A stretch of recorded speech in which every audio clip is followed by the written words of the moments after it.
Hello everybody and welcome back. This is a keyboard. In fact, it's a keyboard that employs membrane switches. And membrane switches is what this video is all about.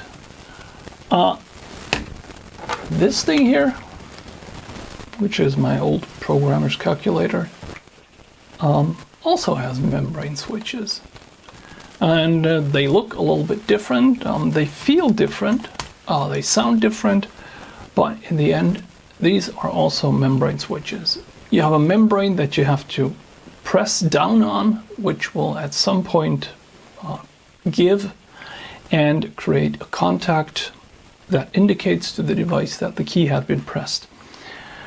Basically, it's a membrane like in this little switch here. This switch is so tiny, but it's all the same. It's one little clickety switch.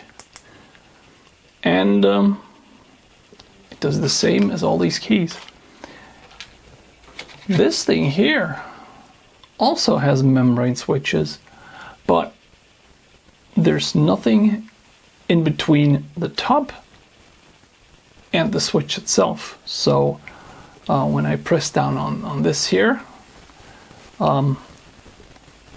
it registers the press just because the foil on the top gets bent up to the point where it can create a contact underneath. And I've been playing with all of these things for a while, and I'm trying to get it figured out so I can make one from wood. And to do this, I've had a look at this thing here, which is a little dice, and it's made from one piece of wood, and it has these compliant joints, which are actually created by lasering a pattern of lines into the wood itself, so it becomes compliant. So wood itself bends, but it takes a lot of very fine cuts to get wood to the point where it bends like this. So you can actually get it to go around a corner. Now, this works on the principle that you connect the two pieces up here with a very fine strip of wood that is very narrow and that will therefore easily bend, and the cut itself creates the room that it gets to bend in. So if you look at the bend here, the parts that were taken away by cutting it are now the area where the wood can bend into. And if we were to take this as a key, I could take this and I could press down on it, and it literally goes down just like a membrane key. Now, a membrane key has a few, well, things that need to work out. Well, first of all, let's get something to write and something to write on. Now, first of all, if you look at it from the side, and this is the surface of the key, you have to be able to press down on it, which means that this key, when it moves down, needs to be able to make some sort of a bend, and this bend actually consists of two bends. There's one here and there's one here, and the area in between these two bends here needs to be flexible. So if we were to make something like this dice, and we want to do it in a very, very fine place, we need to make sure that we have something that guarantees that we can pull this apart and that it has to be able to go back together when we release the key, because we want the key to go down very evenly. I could just make one cut at the bottom like a U shape, and you would be able to use this as a key because the wood for the full length would bend down, but that wouldn't be a membrane key. So what I want to do is I want to create a square key at about 15 millimeters square, and I want to create the lines that are required so I can push it down and it stays in the same position. It's compliant, so it gives, but it doesn't rotate, and it should be stable enough so I can get quite a lot of key presses out of that. And one way to do it very simply would be to have very fine fins going out to the end, and it will be relying on these bending correctly, but that's not going to work. So we need something that will go around and would connect to the outside here, and that would be one possibility to do this, but this would only hold the key from two sides, so it would be wobbly always.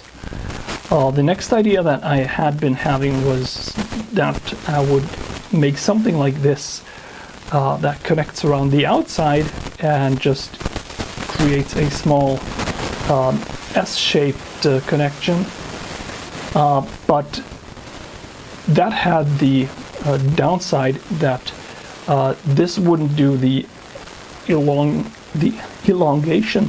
that we need for the key press.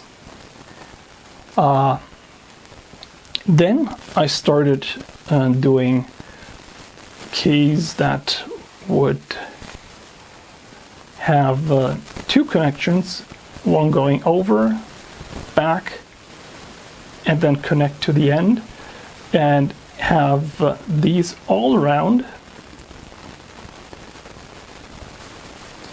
And let's just try it out. I thought, because it is not going to be very easy to get this right, because I don't know yet how thick the remaining wood needs to be. I'm going to start out with 3 millimeter birch plywood. I don't know how much wood I need to leave. My cuts are all about 0.6 millimeters, so I know how much I'm taking away, but I need to find out what the difference is between what I'm taking away and what I'm leaving. So let's start up the laser and try to make some prototypes.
So this here is the first prototype, and right off the bat I can see that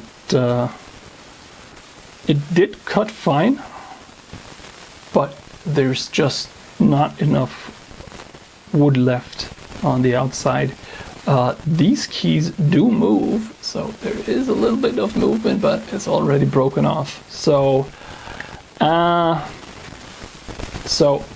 this is not enough. So let's try again. But this would have been nice because the spacing of the keys is relatively close to each other. So let's try again. Let's move the keys further apart and try to do the double S line. Maybe that'll work better.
Here we have 3 pieces that look really promising,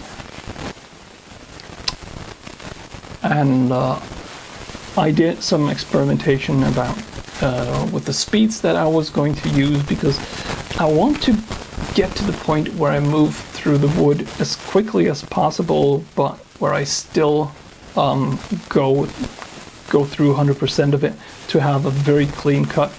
Because of course I want the separation between the lines that I generated, and I want this to be able to move freely. But if we take this and if we bend it, we can already see that we have some pretty neat compliance in here. And the last one here, which one was that? Well, I think it was this one. This is actually very pliable, and if I hold it on 2 sides, I can really press a single key and it's not breaking off. I can actually apply a reasonable amount of force, and it looks really nice. It even moves nice. It didn't break yet. So let's try to make something like this, but bigger, and also make a support structure that goes under it. And I will then need to have something to hold the little buttons in place, and they will be right behind here. And if you press down on the key, it should deform. It should do the membrane thing, and it should snap back up when you let go of it. And when I'm done, I can either put the letters or numbers that I want to use right on the top of here, or I could even make some sort of keycap that would make this pop up a little bit and make it look a little bit nicer. But structurally, this seems to be the way to go. And with the way that I have this oriented right now, the connection to the key is in the middle, and the other connection from the spline moving in is towards one of these little square shapes where the keyboard will be held together, and I can glue the parts together from the back here. So this is a very nice membrane. It's a little bit bigger than the gap is a little bit bigger than I would have wanted it, but for a start, I think I think that's good. So let's get back to the laser and let's make the big one.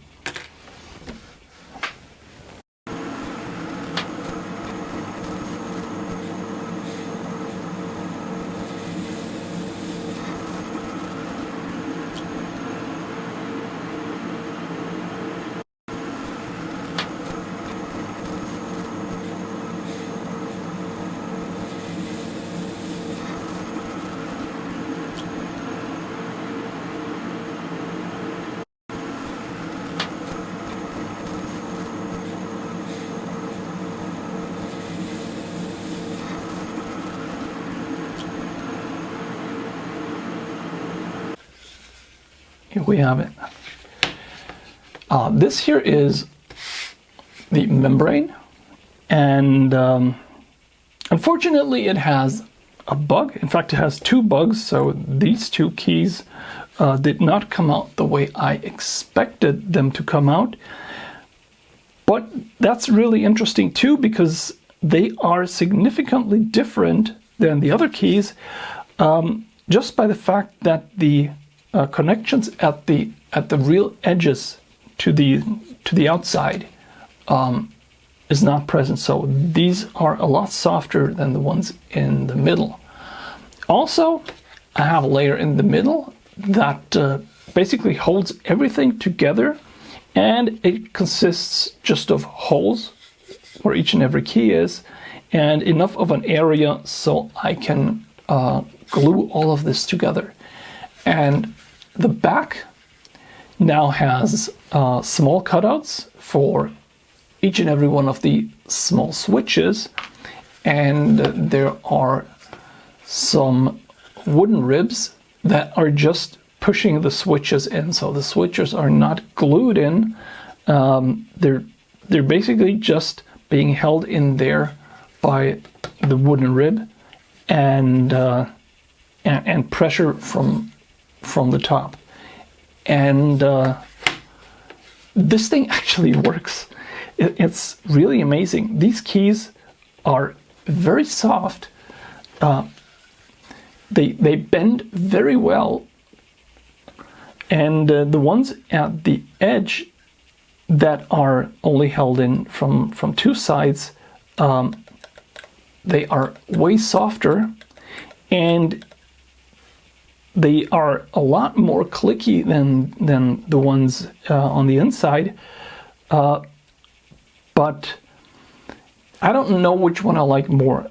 I like the clickiness of the soft ones, but I like the firm grip that you have with the ones that are held in from all the sides. And the click feedback is also pretty good. I didn't think it would have been so good because the wood actually needs quite a lot of force until you have it pressed through, but it's a lot better than I thought it would have been. So I can take the microphone, and this here is the soft switch, and this here is one that is not as soft. So there is a very noticeable difference, and I cannot really use this thing. So these are the keys that you need for a pocket calculator. I hope I didn't miss any. I think I did. I think I left the decimal point out. But this is going to be good for something, even if it's just for display. And I think I'm going to make some nice keycaps for this next. This would be a really great idea, but I need to figure out what I'm going to use it for first. But here we have it. This here is a membrane keyboard made entirely from wood, apart from the switches, of course. So this thing could be part of a front panel. It could be part of a case. Hell, it could even be a really, really big keyboard where you have all the keys. And it just works. I'm very amazed. It did take on an extremely long time to get out of this little piece of wood, and that is basically to the long length of all the cuts that you need to make, and that there are so many of them. But yeah, here you have it, a very, very simple membrane keyboard made entirely from wood. I'm quite amazed. As always, if you're interested in the project files for this, or the DXF files for this, write in the comments. I can put them up on GitHub. I'm not sure that this is really interesting for somebody to replicate, but who knows? Yeah. Thank you very much for watching, and bye-bye.